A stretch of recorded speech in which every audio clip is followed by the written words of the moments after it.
ദൈവനാമത്തിന് മഹത്വം ഉണ്ടായിരിക്കട്ടെ. ഇന്ന് നോമ്പിന്റെ 34-ാം ദിനം.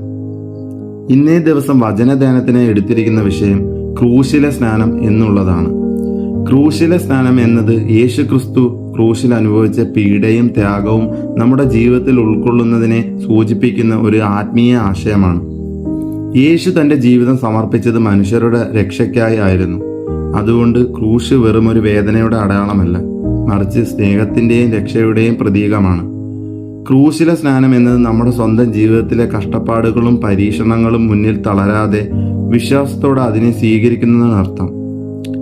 ഇത് ഒരു പുറമേയുള്ള ആചാരമല്ല, മറിച്ച് ഹൃദയത്തിലെ ഒരു മാറ്റമാണ്. നമ്മുടെ പഴയ സ്വഭാവം, പാപജീവിതം എന്നിവ വിട്ട് പുതിയൊരു ജീവിതത്തിലേക്ക് കടക്കുക. അതാണ് ക്രൂശിലെ സ്നാനത്തിന്റെ ആന്തരിക അർത്ഥം.